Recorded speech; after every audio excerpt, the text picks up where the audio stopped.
ठीक है, इसको हम लोग देखते हैं ऊर्जा प्रवाह। ऊर्जा प्रवाह जब हम लोग देख लेंगे तो काफी कुछ चीजें क्लियर हो जाएंगी। Energy flow in the ecosystem.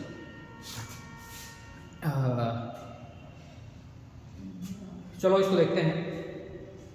आप लोगों ने एनर्जी फ्लो की लगभग चीजें, फूड चेन, फूड वेव और पिरामिड और इससे पहले जो हम लोग पढ़े थे क्या ट्रॉफिक लेवल, इन सब में देख लिया।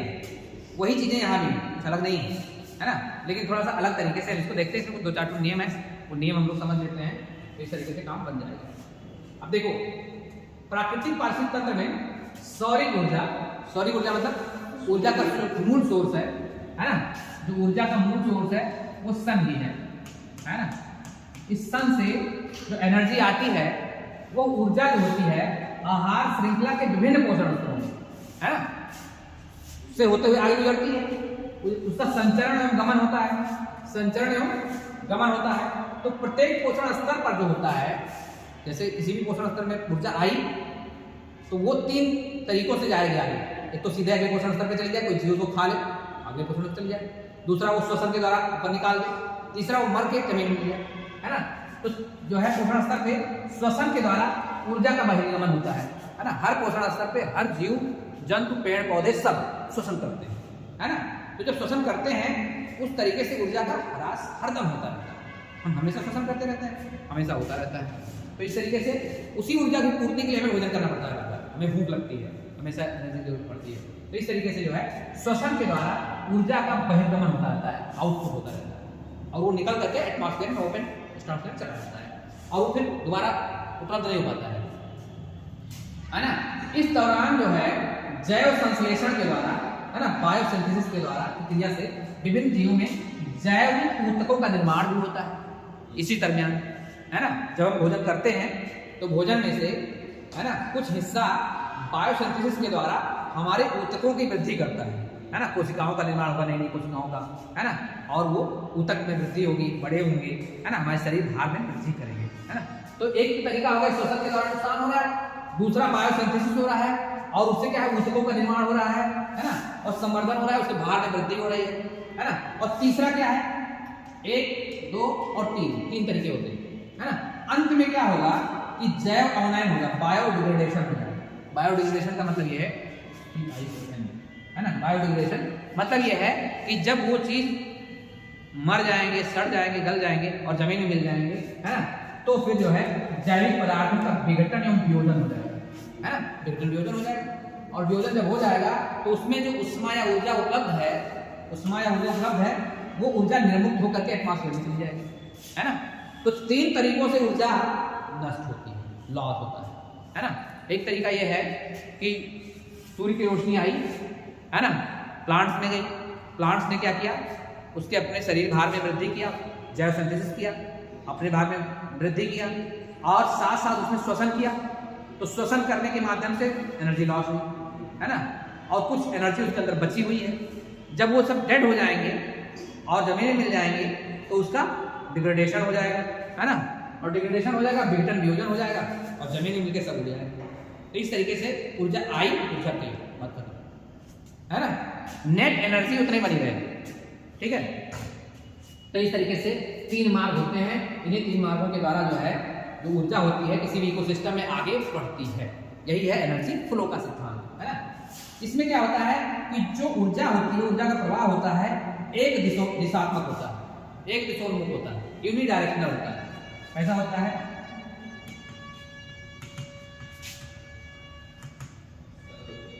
यूनिडायरेक्शनल, मतलब एक ही दिशा में होती है। ऐसा नहीं कि लौट के इधर भी आए, है ना, इधर से एंटर की और निकल जाए, है ना, उसी में लौट के दोबारा नहीं आना है। दोबारा जो एनर्जी आएगी, दोबारा सन वाली एनर्जी भी इसमें एंटर करेगी और निकलती रहेगी यूनिडायरेक्शनल होगा, एक दिशात्मक होगा, है ना। निर्मुक्त ऊर्जा पुनः उपभोग के लिए सुलभ नहीं हो पाती है ना, दोबारा लौट के उसमें नहीं आएगी। तो इस तरीके से जो है यूनिडायरेक्शनल चलता है, ये भी इसका एक नियम है। तो ये है एनर्जी फ्लो का सिद्धांत। इसमें हम लोग जो है एक डायग्राम के द्वारा इसको देखते हैं। इस डायग्राम को हम यहाँ पर आपको समझाते हैं। ये डायग्राम जो है ये हमारे नोट से बना हुआ है। ऐसा डायग्राम मैंने इंटरनेट पे बहुत खोजा लेकिन नहीं मिला। फिर हमने क्या किया, इसी फोटो खींची और इसी को हमने टेस्ट कर दिया, यद्यपि आप लोगों को दिख नहीं रहा होगा, है ना, दिख नहीं रहा ना। तो हम इसको ऐसा करते हैं, इसी को हम इसी पे फिर से लिख देते हैं है ना। देखो पहला है, सबसे पहला स्टेप क्या होगा, सबसे पहला स्टेप है ये, है ना, सौर्य प्रकाश, सनलाइट है।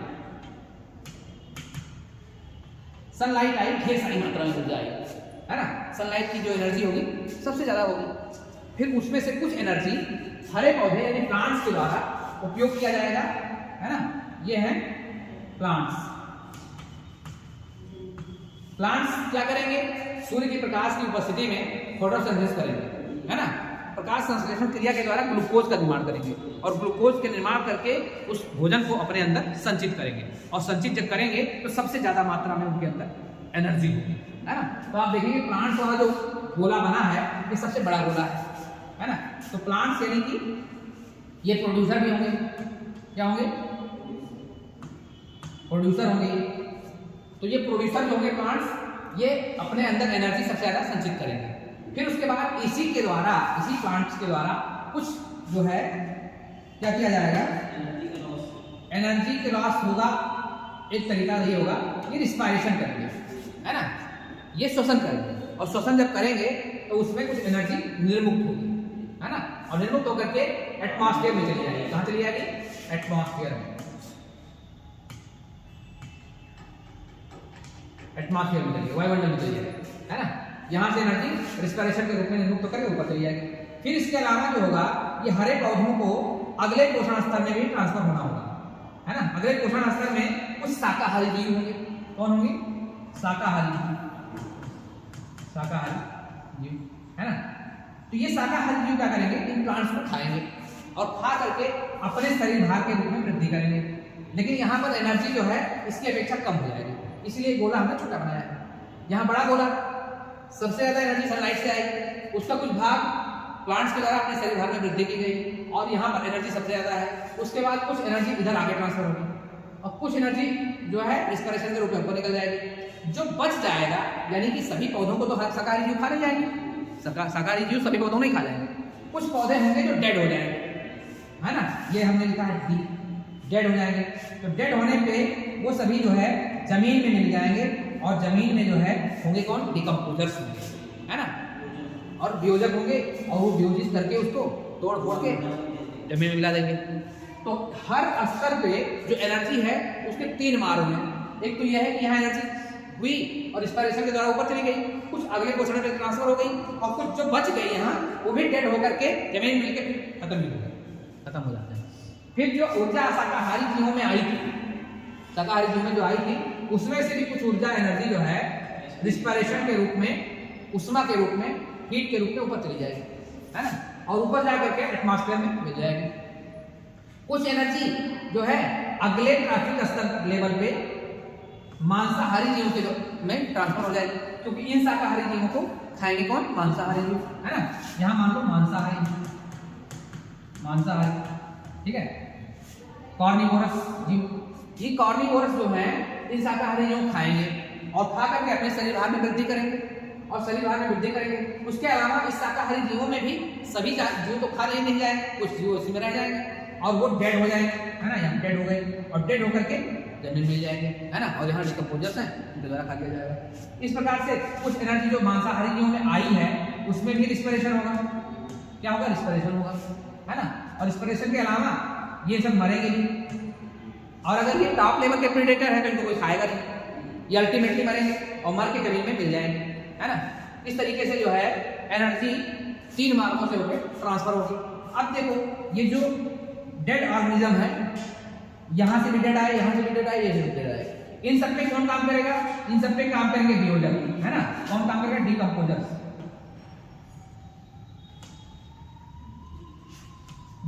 काम करेंगे, यानी वियोजक। ये वियोजक जीव जो होते हैं ये भी जिंदा होते हैं, इनमें भी जीवन होता है, तो ये भी रिस्पायरेशन करेंगे, है ना, ये भी रिस्पायरेशन करेंगे, है ना। तो रिस्पायरेशन के द्वारा इनका भी एनर्जी लॉस होता है, और ये भी डेड होंगे, कभी ये भी मर जाते हैं, जब इनको भोजन नहीं मिलेगा, इनको काम नहीं रहेगा तो मर जाएंगे, है ना, जमीन में मिल जाएंगे। और जैसे ही इनको काम मिलेगा फिर जिंदा होगी, है ना। जैसे ही कोई चीज मृत होकर के जमीन पे गिरेगी, ये पता नहीं कहाँ से आ जाएंगे और फिर उन पर काम करना शुरू कर देंगे और काम करके सड़ा गला के बिल्कुल फिट करके फिर गायब हो जाएंगे कहाँ। तो इस तरीके से जो है किसी भी इकोसिस्टम में एनर्जी का फ्लो सनलाइट से होते हुए, प्लांट से होते हुए, शाकाहारी जीवों से होते हुए, मांसाहारी जीवों से होते हुए डिकम्पोजर्स के द्वारा एनर्जी निर्मुक्त कर दी जाती है लास्ट में, है ना। और एनर्जी आती है और एनर्जी चली जाती है, इस तरीके से पूरा लॉस होता है। ठीक है, तो एनर्जी फ्लो का ये डायग्राम आप लोगों को बना लेना चाहिए। बनाया हो नहीं बनाया? बना लो। ये डायग्राम जो है छोटा ही से तैयार बना लो। ये सनलाइट हो गई, ये प्लांट्स वाला हो गया, ये शाकाहारी हो गया, मांसाहारी हो गया, डिकम्पोजर्स हो गया, और ऊपर लिख लो आर यानी जो है रिस्पिरेशन के द्वारा एनर्जी का लॉस हो रहा है और नीचे डेड होने के बाद जमीन मिल जा रहे हैं। ऐसा करके बना लो डायग्राम।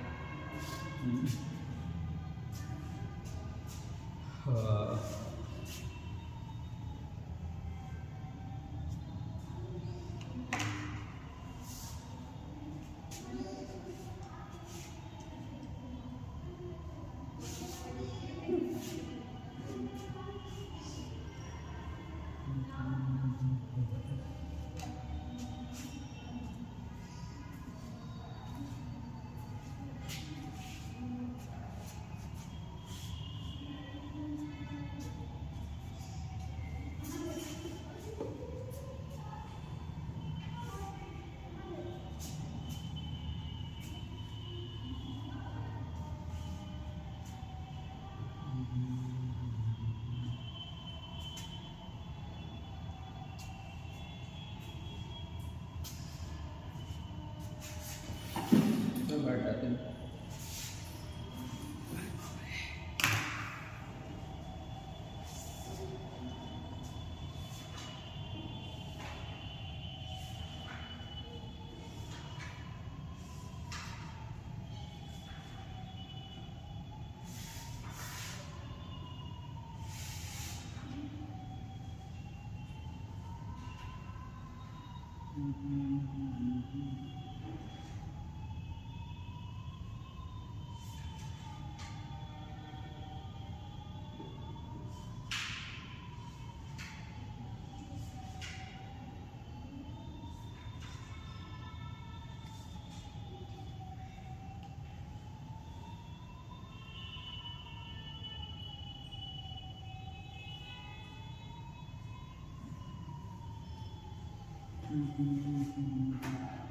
हमें लगता है सरकार को नहीं इन लोगों को जो है अभ्युदय का फिर से बाहर निकाल देना चाहिए, दोबारा रिक्रूट कर लेना चाहिए नए लड़कों को।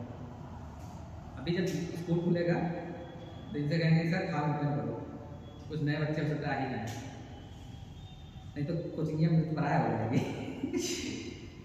बच्चे नहीं आएंगे तो खत्म हो जाएगा।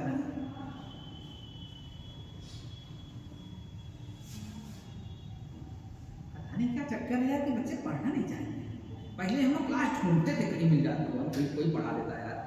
अच्छा पहले इतना यूट्यूब वीडियो उपलब्ध नहीं थे, अब चीज़ें उपलब्ध हैं आसानी से। फोन भी है सबके पास, अब फोन भी सबके पास है, इंटरनेट भी मिल रहा है। योगी जी कह रहे थे कि सबको फोन मैं देगा बहुत बड़ी गलती कर योगी लोग यूज नहीं कर रहे। हाँ वो तो है, फोन देना ही नहीं चाहिए, उससे जगह लैपटॉप देना चाहिए। जीवन में एक बार भी अच्छी चीज़ हो, लैपटॉप का उतना मिसयूज नहीं है, फोन का मिसयूज है।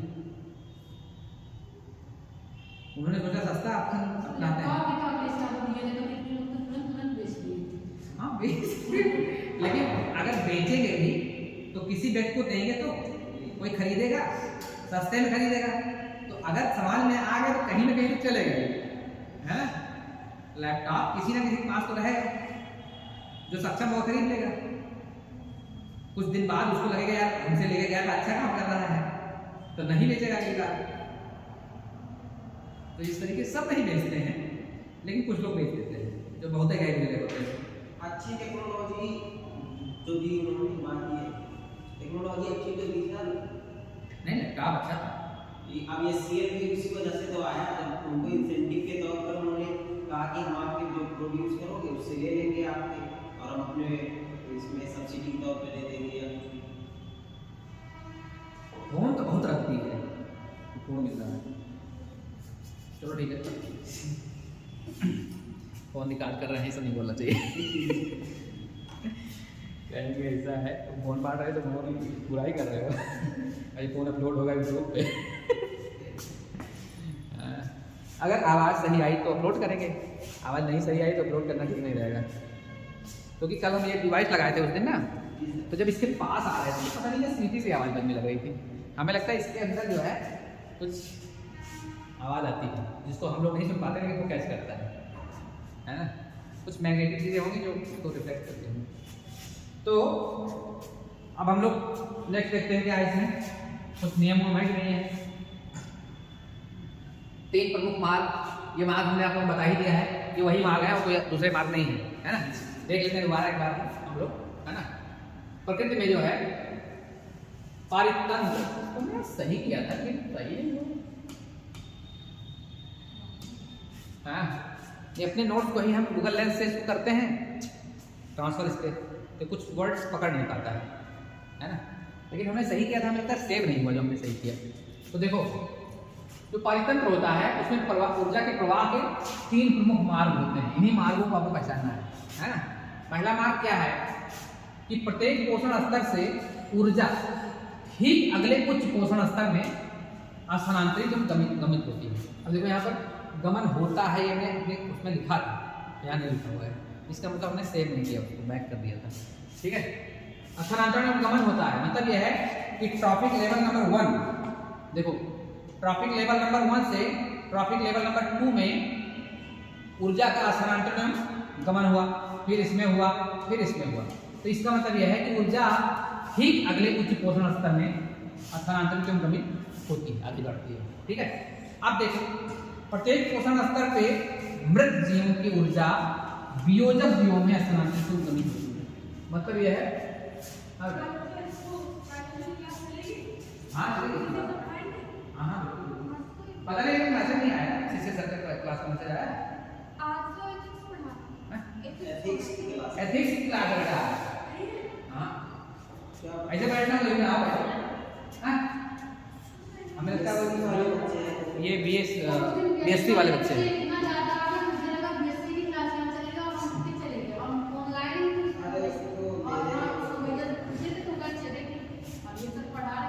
एथिक्स की क्लास पता नहीं आज चले कि ना चले, अभी एक सिंह की है ना। हाँ ठीक है, देखते हैं। तो देखो अब इसमें क्या है कि पहला तो यह है कि अगले पोषण स्तर पे ट्रांसफर हो रही है, दूसरा यह है कि मृत जीवों से ऊर्जा जो है वियोजक जीवों में ट्रांसफर हो रही है, और तीसरा देखते हैं प्रत्येक पोषण स्तरों पर एवं वियोजक जीवों से, पोषण स्तर पे जो जीव हैं अलग अलग और जो डिकम्पोजर्स हैं उनके द्वारा श्वसन के द्वारा ऊर्जा का नाश होता है, ऊर्जा का उष्मा के रूप में वायुमंडल में निर्गमन एवं क्षय होता है ना। हर पोषण स्तर पे जीव श्वसन करता है और श्वसन के द्वारा उसका ऊर्जा का क्षय होता है। तो इस तरीके से जो है जो ऊर्जा के ट्रांसफर के 3 रास्ते हैं, 3 मार्ग हैं, है ना। तो अब देखो समस्त जीवों द्वारा श्वसन के माध्यम से क्षय की गई ऊर्जा पुनः उपभोग के लिए सुलभ नहीं हो पाती है ना। एक बार श्वसन के द्वारा ऊर्जा नष्ट हुई तो वो एटमॉस्फेयर में चली जाती है, फिर वो ऊर्जा सुलभ नहीं होती है ना, वो चली जाती है। जो प्रवाह के एक दिशात्मक यूनिडायरेक्शनल होने को चरितार्थ करता है ना। जब श्वसन किया हमने तो उड़ गई, दोबारा ऊर्जा जो है यूज में नहीं आई, इसका मतलब चली गई, है ना।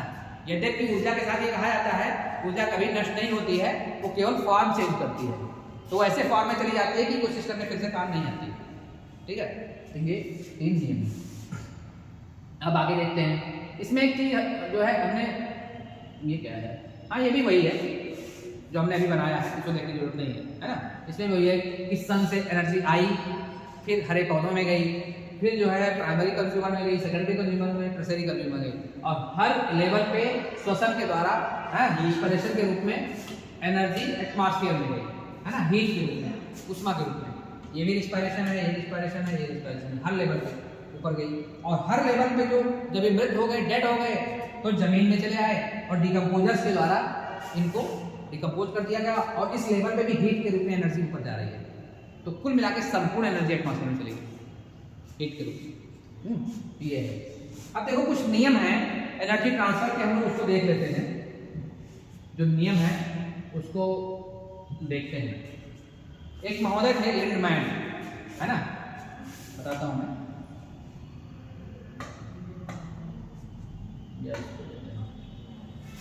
नाम था लिंडमैन। इन्होंने किसी भी इकोसिस्टम में जो एनर्जी का ट्रांसफर होता है उसमें कुछ 3-4 पैटर्न इन्होंने देखा, है ना। पैटर्न वो नहीं है जो 3 हमने बताया था, ये कुछ अलग चीज है ना, इन्होंने ऑब्जर्व किया, है ना। तो जो पैटर्न जो थे कुछ नियम है ऊर्जा प्रवाह के, इसके ऊर्जा प्रवाह के नियम। सबसे पहले नंबर में देखो क्या है, ये कहते हैं कि बढ़ते पोषण स्तरों के साथ जैसे जैसे हम उच्च पोषण स्तर पे जाते हैं, है ना, बढ़ते पोषण स्तरों के साथ क्या बढ़ते, ठीक है, पोषण स्तरों के साथ अपने से ठीक पहले क्या, अपने से ठीक वाले ट्रॉपिक लेवल पर निर्भरता कम हो जाती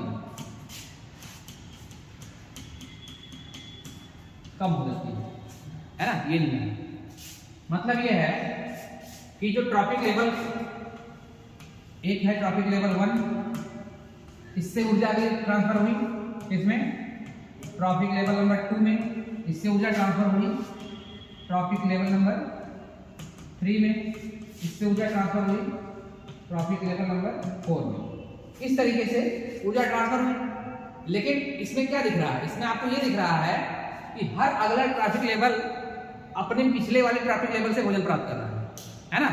लेकिन ये कहते हैं कि बढ़ते पोषण स्तरों के साथ अपने से ठीक पहले वाले ट्रैफिक लेवल से पर निर्भरता जो है भोजन के लिए कम हो जाती है।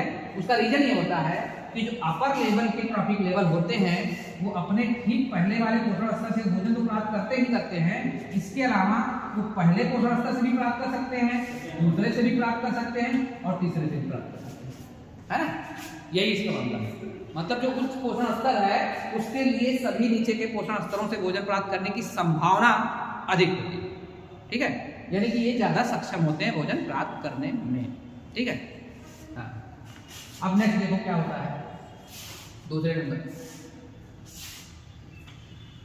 दूसरा नंबर ये है कि बढ़ते पोषण स्तर के साथ ऊर्जा का लॉस बढ़ता जाता है ना। ऊर्जा का लॉस बढ़ता जाता है। क्या होता है, बढ़ते पोषण स्तर के साथ ऊर्जा ह्रास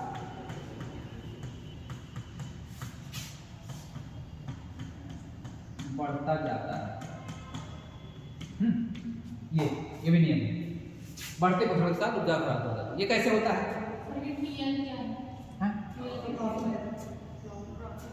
क्या करेगा,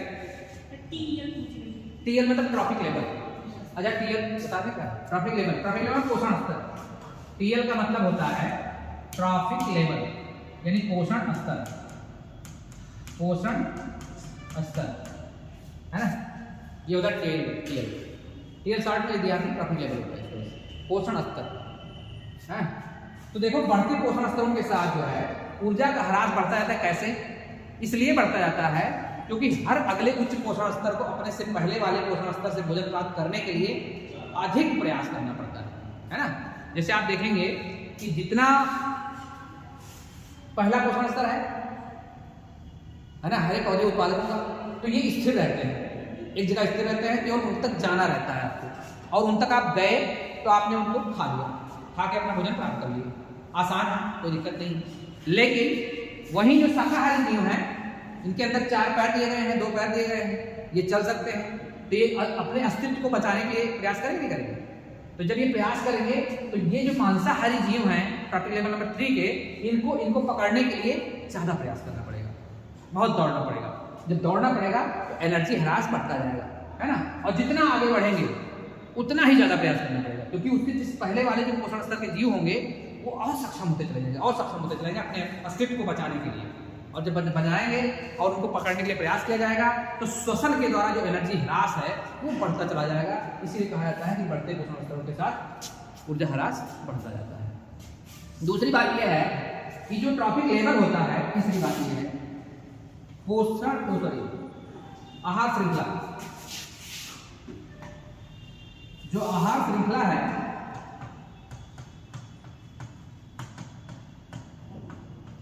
आहार श्रृंखला हमेशा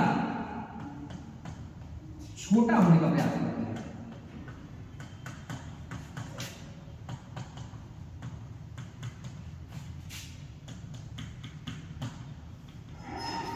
छोटा होने का प्रयास करती है। मतलब जो फूड चेन है वो बहुत लंबी होना नहीं चाहती, वो चाहती है छोटा हो। यानी मतलब यह है कि अगर मांसाहारी जीव है तो वो अपने से इमीडिएट शाकाहारी जीव खाना चाहे, है ना। जितना भी ऊपर वाला जीव है वो सोचेगा कि हम उस जीव को खाएं जो हरे पौधे उत्पादकों के पास अधिक करीब है ना। या अगर कोई शाकाहारी जीव है तो शाक भक्षण करेगा। तो इस तरीके से जो है बहुत लंबी आहार श्रृंखला नहीं हो सकती, वो हमेशा छोटा होने का प्रयास करते हैं। रीजन ये होता है कि बढ़ते पोषण स्तर के साथ ऊर्जा का ह्रास ज्यादा होता है, इसलिए अपर पोषण स्तर में ऊर्जा की मात्रा कम होती है, निचले पोषण स्तरों में अपेक्षाकृत अधिक ऊर्जा होती है। इवन जो पहला पोषण स्तर होता है उसमें सबसे ज्यादा ऊर्जा होती है। आप देखेंगे कहा जाता है कि आप हरी साग सब्जी खाओ, ताजे फल खाओ, है ना, ताकि ये माना जाता है कि उसमें ऊर्जा ज्यादा होती है, आप उससे ज्यादा मात्रा में एनर्जी प्राप्त कर सकते हैं।